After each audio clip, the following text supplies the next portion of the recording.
Today, we delve deeply into Nevada's past. How deep? How about 1,500 feet down at the Tonopah Historic Mining Park? Hey, Jeff. Great, man. How you doing? Good. Welcome to the Tonopah Historic Mining Park. Jeff Martin is set to lead me through the park, a time capsule to the last century. Jim Butler discovered the area in 1900. The leasers came in and worked the property for the next year, and then 1902 is when it really took off with the large companies coming in. Until about when? Until 1948. So it operated from 1902 to 1948 right here on this property. You got a lot of cool stuff. I'm dying to see it. Can we go take a look? Absolutely. Right on. Legend has it that a county attorney named Jim Butler had dreams of being a prospector. One night, his donkey strayed away. What's our first stop on this tour? So our first stop are going to be 6 veins of silver that are still in the ground that you're able to see. So you kind of get an idea of what Jim Butler found, but only he found out on a much, much larger scale. Butler followed the donkey as he discovered his surroundings in Tonopah Springs. You know, he wasn't a prospector, he wasn't a miner. He'd been the county attorney. He owned a ranch out in Monitor Valley. He did speak fluent Shoshone Indian. So, you know, there's a good chance that they were the ones that told him about this weird outcropping of rock that was here in the area. So that was probably the reason why he came through Tonopah on his way to Klondike. The Tonopah Mining Park spreads over 113 acres, and it's a display of Nevada's rich mining history. So on this rock face right here, you can see these numbered tags. Right here. These numbered tags are indicating veins of silver in the ground here. So this is probably very similar to what Jim was seeing, but only he was seeing it on a much, much larger scale. Once Butler spotted his donkey, he picked up a rock to throw at it. The rock was deceptively heavy, a clue that something special lay within. Super heavy. Yeah, That'd get a donkey's attention, though. absolutely. It got Jim's attention. That heavy rock was the beginning of what later resulted in 5 million tons of ore, or over $1 billion in today's market, all tax-free. So we're going over what's called the Stoke Bridge. The Stoke is just the vein of silver that was... Whoa. It's kind of unnerving when you haven't been here Absolutely, before. yeah. How far down is that? Just below us is probably a little over 60 feet or right around 60 feet. It seems higher. Well, when you look down in, you can see that it actually cuts down in much deeper. When it came to the actual mining, Butler hired subcontractors, or leasers, to break down this vein by hand.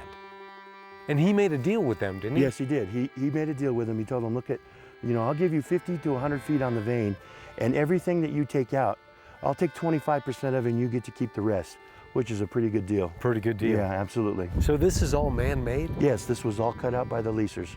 That's a lot of work. It is a lot of work. And what kind of tools did they have? They had pickaxes and hammers, drill steel, or hand drilling steel, and dynamite. How long did it take to make a big hole like that? Well, when you think of all the veins that are on the property, and there's about 8 of these large veins on the property, this is what they did in a year's time. This tunnel was originally forged over 100 years ago. It barrels straight through the rock and leads to a bridge in the middle of the vein. Okay, this is super cool. Where are we, Jeff? So, you know, on the bridge, we were above the vein. Here in the tunnel in the cage, we're inside of the vein. And how did this town and this mine affect the future of mining just down the road? Tonopah pretty much became like a central hub for all the mining districts in the central Nevada area. So the guys that were working here, once this stopped being a hot spot, they kind of dispersed to other mines in the area? Yeah, the leasers probably moved on to the next big boom, you know. Yeah. Some of them probably earned enough money to open their own businesses here in town. Of course, the saloons, mining equipment sales, mercantile, you know, general mercantile. Everything needed to be built here. Life in a booming town revolved around mining. With little carrier options, miners would climb the ladder to work at the Hoist House. And this is kind of where you wanted to work if you were a miner? This would have been one of the better jobs. Well, yeah, you know, once you worked your way through the ranks and you earned your seniority, as a hoist operator, you literally had men's lives in your hands. So is it the type of thing where a guy was standing on that platform and he's just looking at you and you just start rolling him down into the ground? Actually, it was done through a bell system. So whenever they wanted to lower or raise the elevators, they would communicate through bells and a light. The Hoist House operates the elevators, or skips, that go in and out of the shafts carrying men or equipment. Could this machine and these belts get them all the way to the bottom? Not all the way to the bottom. This piece of equipment right here is good for about 600 feet. Down below ground, you're going to have another complete set of hoists for another 600 feet. So there's another one of these. Complete down below ground. Unbelievable, which means basically this had to lower itself down there, and then they had to assemble it, and it's still down there. Yeah, when you think about everything that you see above ground, there's 2 to 3 times more stuff below ground, you know. And we'll never see it. Right, you know, when you think about, you know, you look through Tonopah and you see all the city streets, that's nothing compared to the tunnels that are below ground. You know, when you think of the tunneling that they did, anywhere from 200 to 300 miles of tunnels below the area here. While these tunnels remain hidden, the history of this mine unfolds itself above ground. If you're ever in this area, you gotta come here. Tonopah, where mining history comes alive. After a long day in the mine, workers would come to the famous Mizpah Hotel to take a load off. Some of those men may have never left. Donna, hi. Hi, how are you? Nice to see you. Nice to see you too. Welcome to the Mizpah Hotel. Oh, thank you very All right. much. You got quite a place here. We do. It's a beautiful old hotel. So when did this hotel come into being? How long has it been? This side of the hotel was built in 1906. The second section that we walk up into here was built in 1907. Boy. Very historic. Yeah, and just the feeling here is like you've gone back in time.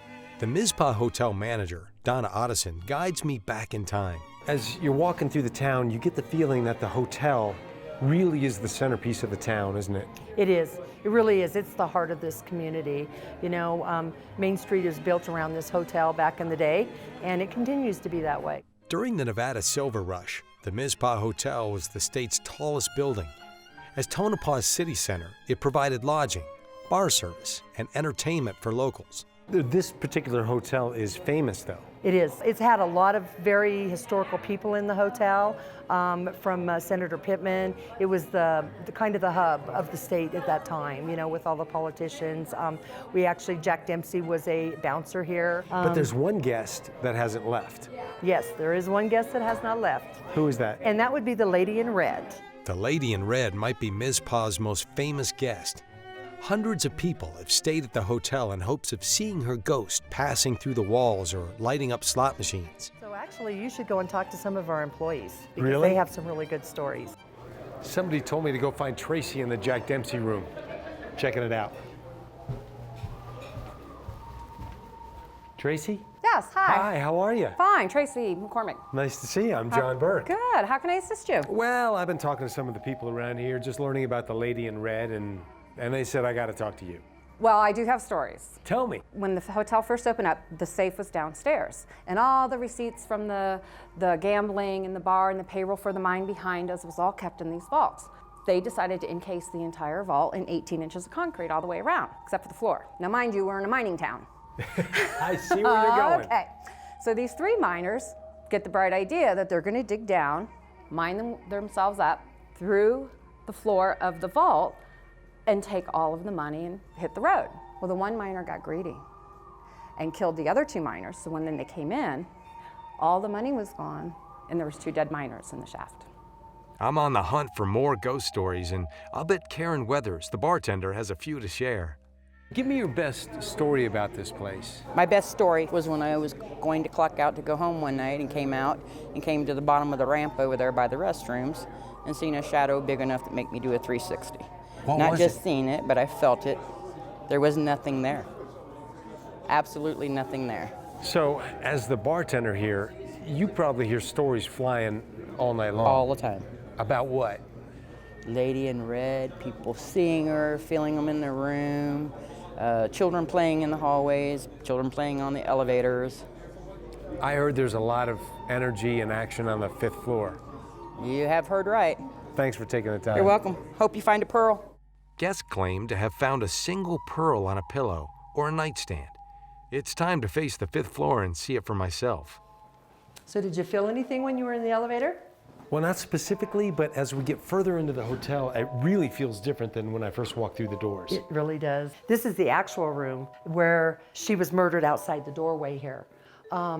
She actually was a working girl in the hotel, according to the story. She was a kept woman, and the significant other went to catch the train out of town, missed the train and came back and caught her in 502 with another man and murdered her here in the hallway. Right here. Right here. There's stories whether she was strangled or knifed to death. We're not quite sure.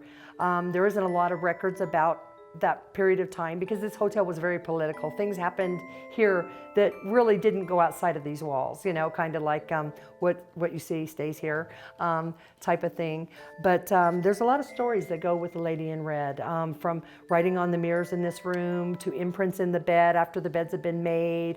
So this room is probably one of the most talked about rooms in the hotel. But there's also a lot of skeptics, and we have a lot of people that stay in the hotel that don't report any kind of energies or mishaps during the hotel. So let's take a look at the room, 502. Okay, here we go.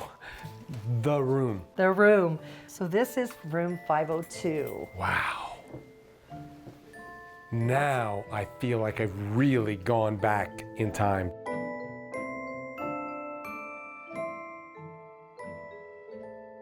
So here is your key. This is your room for the evening. My room. Your room. You are checked into this room for the night. The whole night. The whole night. And I will see you in the morning, and I want to have some good stories. You Have do? a great evening.